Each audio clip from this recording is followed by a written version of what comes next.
Welcome to InfoStream, your daily current. Unsure what to listen to? Turn to us for today's headlines. Stay informed. Trump challenges tariffs with Supreme Court requests China, Russia, and North Korea demonstrate military strength. India considers response to U.S. tariffs. Ukraine conflict escalates with Trump support. Allies plan for post-Ukraine support. Russia's divided view of the Ukraine war. U.S. naval exercise causes regional concerns. U.S. strike raises legal questions in Venezuela. Israel's Gaza campaign worsens humanitarian situation. UAE reasserts claims over West Bank. China, Russia and North Korea form strategic alliance. Xi Jinping's global power play. Trump seeks Supreme Court review of emergency tariffs. The Trump administration is appealing to the Supreme Court to overturn a lower court's ruling that deemed many of his emergency tariffs illegal, a decision with potentially significant ramifications for the administration's economic and foreign policy agenda. The initial ruling, issued by the Court of Appeals for the Federal Circuit, centered on the use of the International Emergency Economic Powers Act, IEPI, to impose tariffs, arguing that the act does not grant the president the authority to set import taxes. The administration contends that the decision disrupts ongoing trade negotiations and creates legal uncertainty, framing the outcome as a potential unilateral disarmament of the United States. The core of the dispute revolves around tariffs implemented under IEPA, initially justified by and declared economic emergency concerning a trade imbalance and its impact on manufacturing and national security. Subsequent tariffs targeted China, Mexico, and Canada, specifically aimed at combating fentanyl entering the United States. Jeffrey Schwab, representing the plaintiffs, emphasized the harm inflicted on small businesses and the threat to their survival due to these unlawful tariffs. The Supreme Court's intervention is crucial as it could permanently block the administration's ability to utilize IEPA for tariff imposition. The court's consideration aligns with broader legal questions regarding presidential power and congressional authority, potentially invoking the major questions doctrine to limit executive overreach. The legal battle has already involved 2 American toy companies, and a similar appeal is currently pending before the Supreme Court. Significant tariff revenue has flowed into the U.S. Treasury Department's general account, exceeding $210 billion over the 2025 fiscal year. However, a Supreme Court ruling against the administration could trigger refunds for importers and potentially destabilize recent trade agreements reliant on these tariffs. Trump acknowledged the potential consequences and the impact on trade negotiations. The administration is requesting a rapid review timeline, aiming for arguments in early November. The legal challenges raise concerns about the future of trade agreements and the administration's ability to leverage tariffs as a negotiating tool. The ongoing case highlights the complexities of executive power and the ongoing struggle between the president and Congress over economic policy. China's military display and shifting geopolitical alignments. Donald Trump's administration observed with mixed reactions China's 80th anniversary military parade in Tiananmen Square, recognizing it as a significant demonstration of China's rising global power and a challenge to the established American-led international order. The parade, featuring advanced weaponry and precision marching, served as a deliberate attempt by the communist government to reassert its historical role in defeating fascism and imperialism during World War II, signaling an ambition to shape the future global landscape. Trump's responses to the event were characterized by ambivalence, grievance, and concern, mirroring his broader views on international relations. He acknowledged the impressive scale of the display, while simultaneously criticizing China's lack of recognition for the United States' contribution to the war effort. His interactions with Polish President Karol Nawrocki further highlighted his focus on perceived slights and his desire to maintain a sphere of influence, including a particular interest in Greenland, Panama, and Canada. The parade coincided with a thawing of relations between China, Russia, and India, largely driven by the disruptive effects of Trump's America First trade policies, which had severely impacted economies like those of India and China.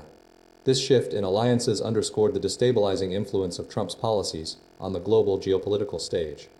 Legal challenges to Trump's tariffs, particularly a ruling by an appellate court, raised concerns about the long-term viability of his trade strategy. The judiciary's cautious approach to presidential overreach presented a potential obstacle to sustaining his policies. Despite his focus on immediate geographic neighbors, Trump recognized the growing threat posed by China's military expansion. Robert Wilkie, a key advisor, emphasized that the true danger lay in China's burgeoning military power. The situation highlighted a significant strategic dilemma for the U.S., navigating a complex landscape of shifting alliances and escalating geopolitical competition, with potential consequences for the future of global trade and security. The legal challenges and shifting alliances underscored the uncertainty surrounding Trump's trade policies and their potential impact on the U.S. economy and its standing in the world. India weighs retaliatory options amid U.S. tariffs. The escalating trade dispute between the United States and India, triggered by Donald Trump's imposition of 50% tariffs on Indian goods, is forcing New Delhi to carefully consider its response. Prolonged tariffs pose a significant threat to India's economic stability, potentially reducing GDP by as much as 0.8%. A projected decline in exports, estimated at up to $35 billion this financial year, threatens hundreds of thousands of jobs across key industries including textiles, gems and jewelry, and leather. Historically, India has not shied away from retaliatory measures, as evidenced by the 2019 tariffs on U.S. almonds and apples, following Washington's imposition of tariffs on steel and aluminum. However, experts advise caution, arguing that India's reliance on U.S. exports, nearly 3 times higher than U.S. exports to India, makes retaliation a costly and unproductive strategy. Prime Minister Narendra Modi's diplomatic efforts, including rapprochement with China and engagement with Russia, are viewed as wise moves to support a multipolar world. Nevertheless, analysts urge patience, recommending a minimum 6-month assessment period to evaluate the full extent of U.S. actions beyond the tariffs. Concerns extend beyond goods trade, with potential tariffs on services, digital trade, and outsourcing sectors comprising 6% of India's GDP, adding to the complexity. U.S. Commerce Secretary Howard Lutnick's warnings regarding H-1B visa changes, impacting a significant portion of Indian professionals, underscore the broader geopolitical ramifications. India's past experience with tariffs on China, reaching up to 150%, serves as a cautionary tale. The situation demands a measured approach, prioritizing economic stability, while navigating the unpredictable nature of the Trump administration and its advisors. India must carefully consider the potential consequences of escalation, weighing the risks against the benefits of a direct trade war. Fed grapples with tariffs, labor market weakness amidst uncertain economic outlook. The Federal Reserve is facing a complex and evolving economic landscape, primarily due to President Trump's tariffs and a deteriorating labor market, leading to considerable debate regarding future monetary policy decisions. The central bank is widely expected to initiate a rate cut in the coming weeks, but the extent and timing of subsequent cuts remain uncertain, largely influenced by these conflicting pressures. A key point of contention revolves around the impact of tariffs on inflation. While some Fed officials, including St. Louis Fed President Alberto Musalem and San Francisco Fed President Mary Daly, believe that tariff-related price increases will be temporary, fading within 2 to 3 quarters, others, such as Cleveland Fed President Beth Hammack, express concern about an elevated and rising inflation picture. The Personal Consumption Expenditures Price Index indicates price increases in goods exposed to tariffs, but the overall consensus leans towards a one-time price surge. Simultaneously, the labor market is showing signs of weakness.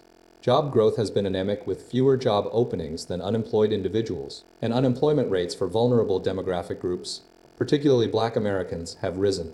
Minneapolis Fed President Neil Kashkari highlighted this trend, emphasizing the disproportionate impact of economic downturns on these communities. Businesses are responding with reduced worker hours and cautious wage increases, reflecting a more subdued hiring environment. The latest Beige Book report confirms these observations, detailing a weaker job market in several regions of the United States, with firms reporting lower hiring intentions and reduced worker hours. The upcoming August jobs report, to be released by the Labor Department on Friday, will be a crucial indicator, alongside next week's inflation reports, which will further shape the Fed's policy decisions.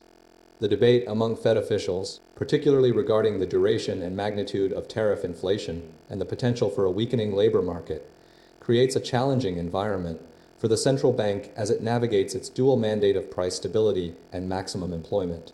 The conflicting data and divergent opinions suggest a cautious approach, with the possibility of further policy adjustments depending on the evolving economic conditions.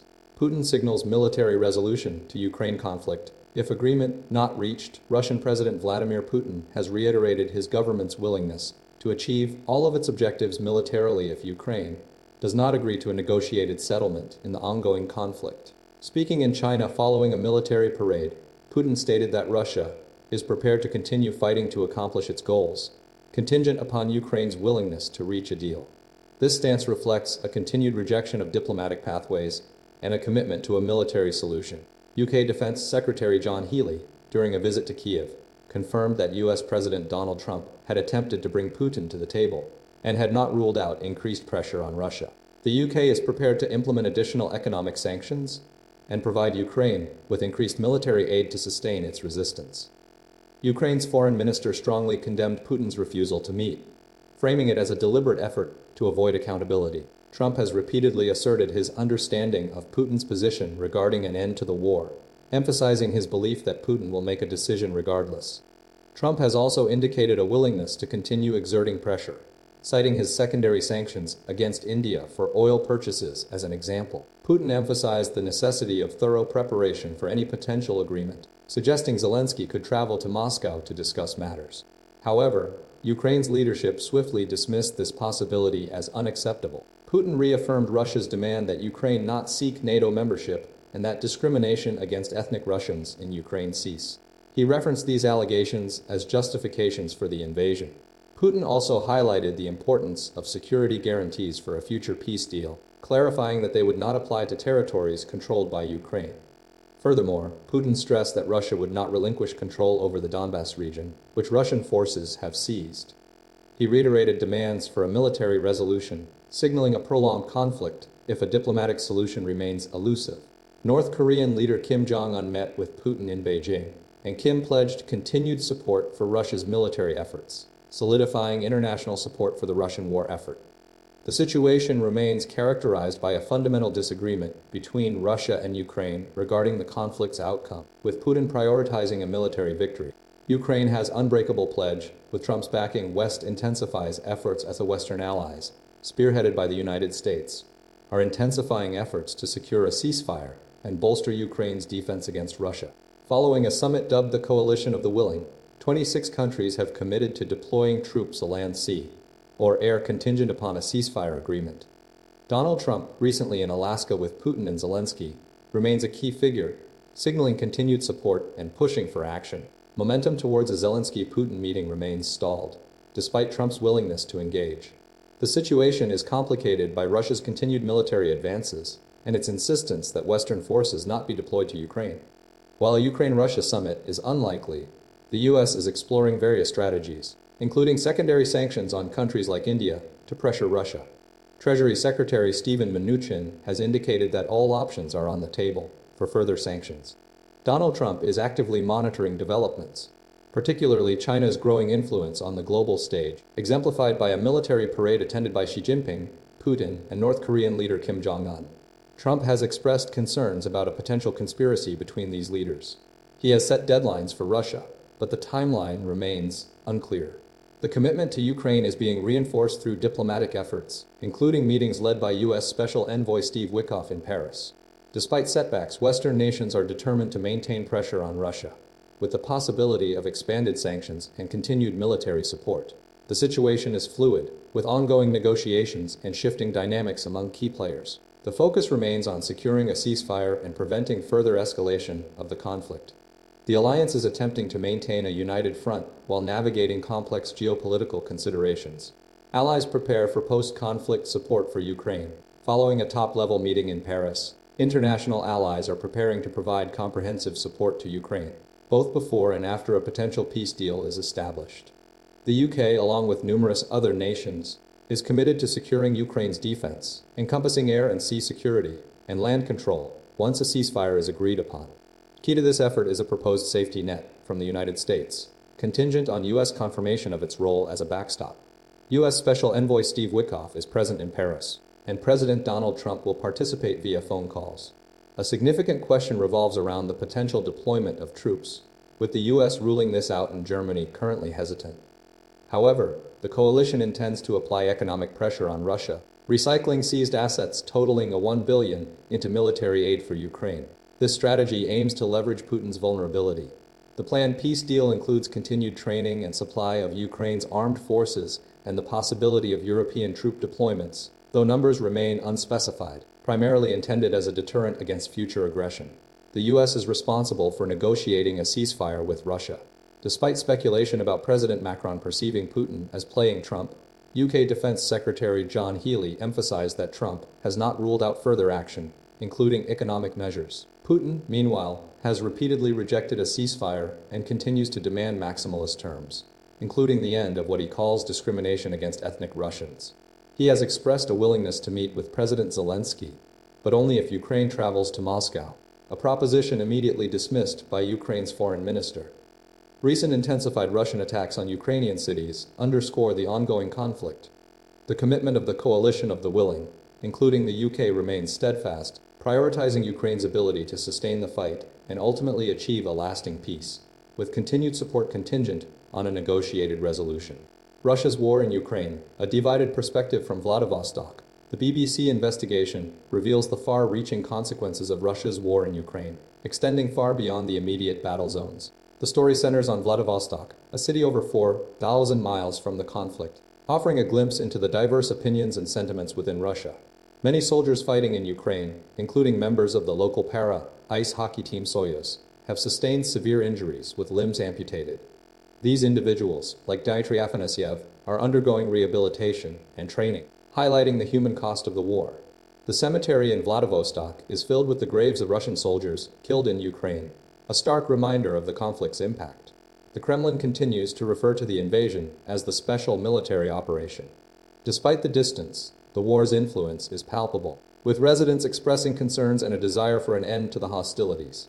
Svetlana and Ilya, two local residents, voiced a common sentiment, a hope for improved relations with the West and a return to normalcy.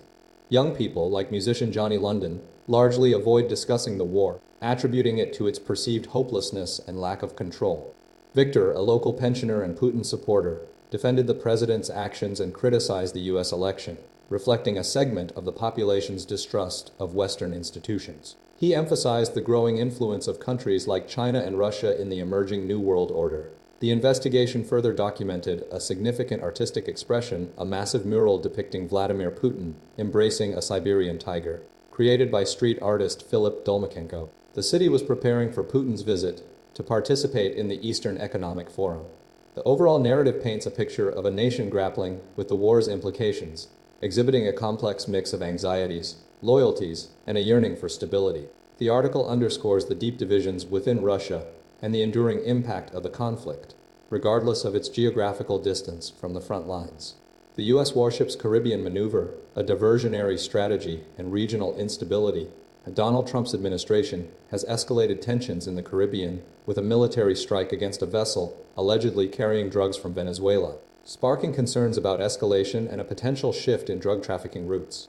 The operation, involving multiple U.S. warships, followed a buildup of naval forces in the region, the largest since 1965, aimed at pressuring Venezuelan President Nicolás Maduro. Critics argue this move is primarily intended to intimidate Maduro and could inadvertently exacerbate instability.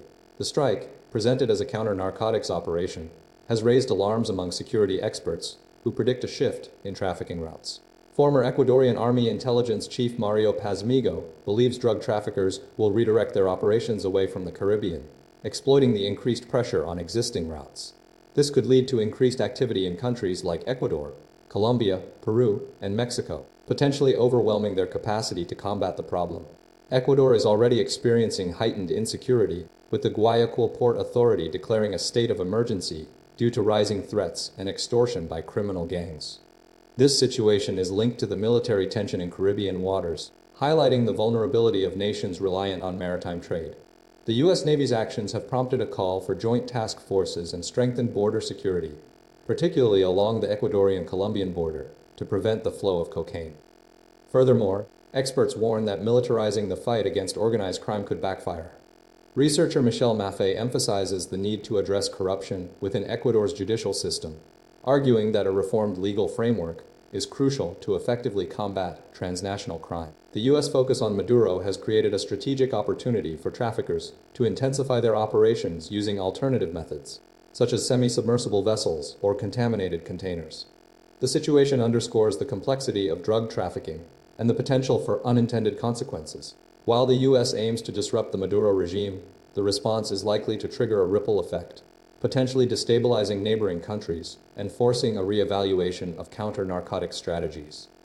The Ecuadorian government has appealed for international support, recognizing the heightened vulnerability of its territory and the urgent need for collaborative solutions.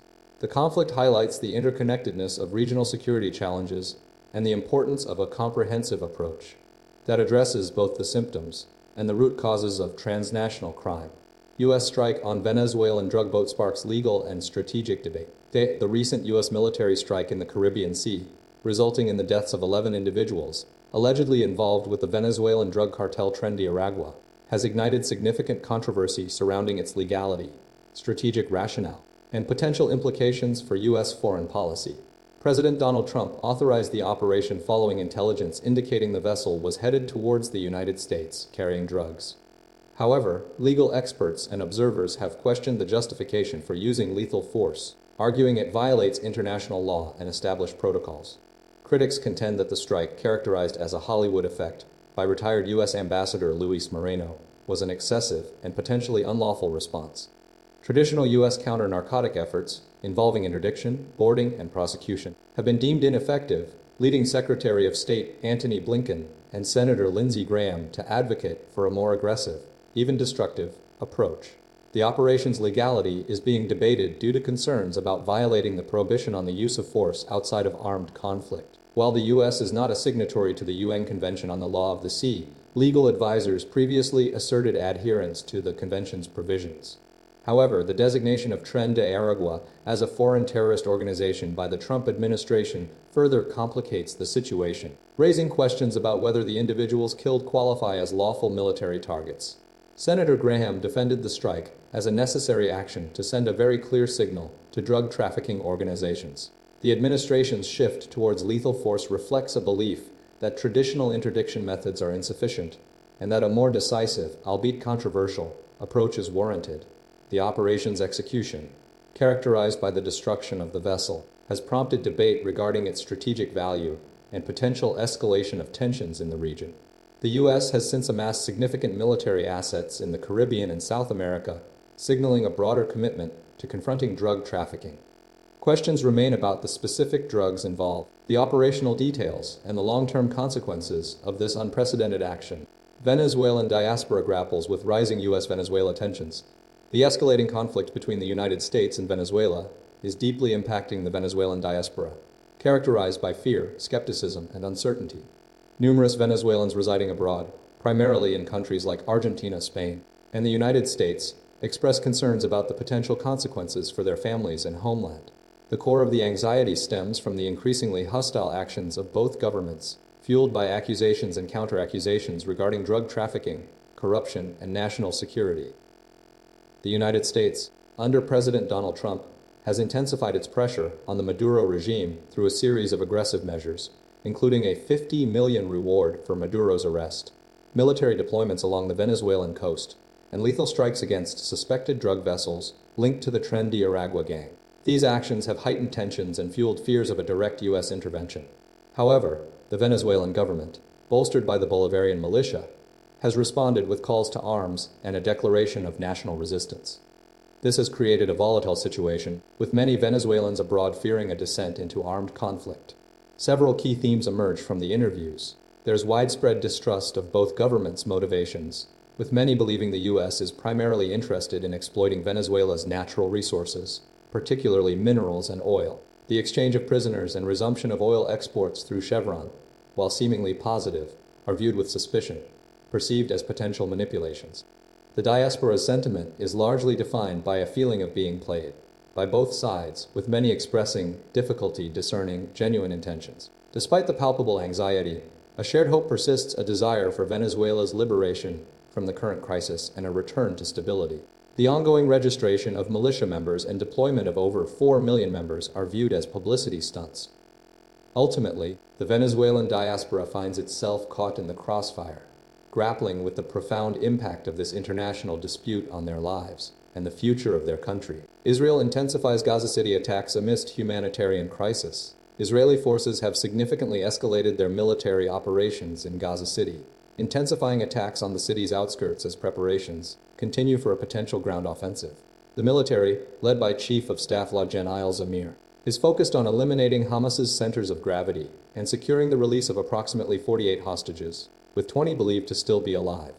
Simultaneously, Israeli protesters demanded an immediate ceasefire and hostage release. The increased attacks have resulted in a surge in Palestinian casualties, with at least 46 deaths reported since midnight, including the deaths of 21 individuals found in the rubble of a destroyed apartment in Fisherman's Port, including the family of 3-year-old Ibrahim al-Mabal. Israeli forces also utilized incendiary bombs and grenades in the Sheikh Radwan neighborhood, damaging a clinic and setting tents ablaze while displacing hundreds more. Over 82,000 people have been newly displaced, primarily moving towards the crowded coastal areas west of Gaza City, many of whom were previously displaced from North Gaza. The UN Site Management Cluster warns that these intensified operations are having horrific humanitarian consequences for those in displacement sites, citing logistical challenges, high costs, and the potential for forcible transfer, raising concerns under international law. Southern Gaza, specifically the Al-Mawasi area, is being directed as a relocation site, but UN agencies report that tent camps there are overcrowded and unsafe, and southern hospitals are overwhelmed. 5 children were killed while queuing for water at a tent camp in Al-Mawasi. The Israeli military claims a strike targeting a key Hamas terrorist resulted in casualties, which is currently under review. Hamas vehemently denounced the operations as systematic destruction and a violation of international law. The overall situation reflects a deepening humanitarian crisis with mounting casualties and mass displacement, highlighting the urgent need for a resolution to the conflict. UAE reaffirms West Bank annexation as a red line. The United Arab Emirates has issued a stark warning to Israel, asserting that any annexation of the West Bank would represent a critical red line, jeopardizing the Abraham Accords and the prospects for a two-state solution. This stance was articulated by Lana Nasiba, the UAE's Assistant Minister for Political Affairs, highlighting the potential collapse of the normalization agreements between the two nations. The Palestinian Authority welcomed the UAE's position, signaling broader international support for the Palestinian cause. Following the unveiling of a proposal by Israeli Finance Minister Bezalel Smotrich to annex approximately 4/5 of the West Bank, the UAE reiterated its concerns. This move would effectively end the possibility of regional integration. The UAE's position is rooted in the original conditions of the Abraham Accords, which stipulated a halt to Israeli plans for annexation, including settlements and the Jordan Valley. The Israeli government has not yet responded officially to Nasiba's remarks. The ongoing debate within Israel's current right-wing coalition regarding annexation plans is compounded by recent announcements from the UK, France, and other nations intending to recognize the State of Palestine. Prime Minister Benjamin Netanyahu views such recognition following the October 7th Hamas attack as a reward for terrorism. Approximately 160 Israeli settlements, housing 700,000 Jewish residents, have been established within the West Bank since the 1967 war, a territory Palestinians claim as part of a future state. The UAE, one of 147 UN member states recognizing the State of Palestine, emphasizes the importance of a two-state solution based on peaceful coexistence. Nasebi stressed that annexation would fundamentally undermine the spirit of the Abraham Accords and alter the widely accepted trajectory of the Israeli-Palestinian conflict. The UAE's unwavering stance underscores its continued commitment to supporting the Palestinian people and their legitimate aspirations for an independent state living in peace and security. China, Russia, and North Korea's joint display a strategic assessment. The recent gathering of Chinese President Xi Jinping, Russian President Vladimir Putin, and North Korean leader Kim Jong-un in Beijing, alongside a significant military parade marking Japan's defeat in World War II, presented a visually striking display of unity, but failed to definitively establish China as a dominant global leader, according to analysts. While the event aimed to project China's rising power and challenge the existing international order, underlying tensions and strategic complexities remain. The core of the assessment revolves around the lack of substantial changes in trilateral cooperation. Despite the symbolic value of the meeting, there were no significant breakthroughs in defense cooperation between the three nations.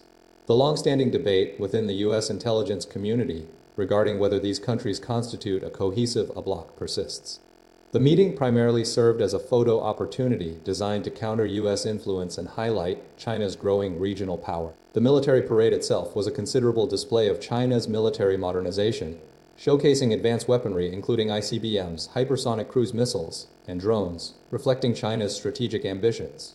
However, the absence of key players such as Japan and European nations, and the departure of Indian Prime Minister Narendra Modi from the Tianjin summit, underscored the limitations of China's influence within the broader global landscape.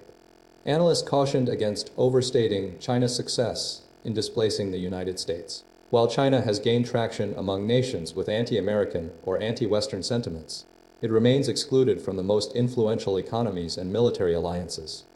The meeting's primary objective was to signal China's growing assertiveness and challenge the US-led global order, but the underlying strategic dynamics suggest a more nuanced and complex situation than a straightforward victory for China. The framework agreement on the Russia-China natural gas pipeline further indicates China's commitment to supporting Russia's economic isolation from Western markets. Ultimately, the event highlighted China's increasing regional influence while acknowledging the continued significance of the United States and other major powers. Xi's axis of frenemies, a global power play, President Xi Jinping's recent military parade in Beijing, attended by Vladimir Putin and Kim Jong-un, represents a significant escalation in China's ambition to reshape the global order and underscores a deliberate strategy of cultivating relationships with nations traditionally viewed as rivals. The display of China's substantial military capabilities, including nuclear missiles, was explicitly framed by Xi as presenting a stark choice: humanity's future rests on a path of peace, or one defined by conflict. This assertive move signals a clear challenge to the established world order, particularly the continued dominance of the United States. The parade's attendees Putin and Kim highlight the core of Xi's axis of frenemies, representing a calculated embrace of partnerships with nations whose geopolitical interests often clash with those of the West. These relationships are not simply based on mutual benefit, but appear to be a deliberate effort to diminish China's dependence on the United States and to create a counterweight to American influence. The presence of Putin, currently facing international sanctions, and Kim Jong-un, who has consistently pursued an antagonistic stance towards South Korea and the US, demonstrates a willingness to align with leaders who share a distrust of Western powers. Analysts suggest that the longevity of these relationships remains uncertain, given the inherent tensions between the participating nations. However, the strategic value of these alliances, particularly in terms of economic cooperation and diplomatic support, is undeniable. The move reflects a broader shift in global power dynamics, with China positioning itself as a key player seeking to redefine the rules of international relations. The event's timing, occurring over a year after its initial announcement, emphasizes the ongoing importance of this strategy in the current geopolitical landscape.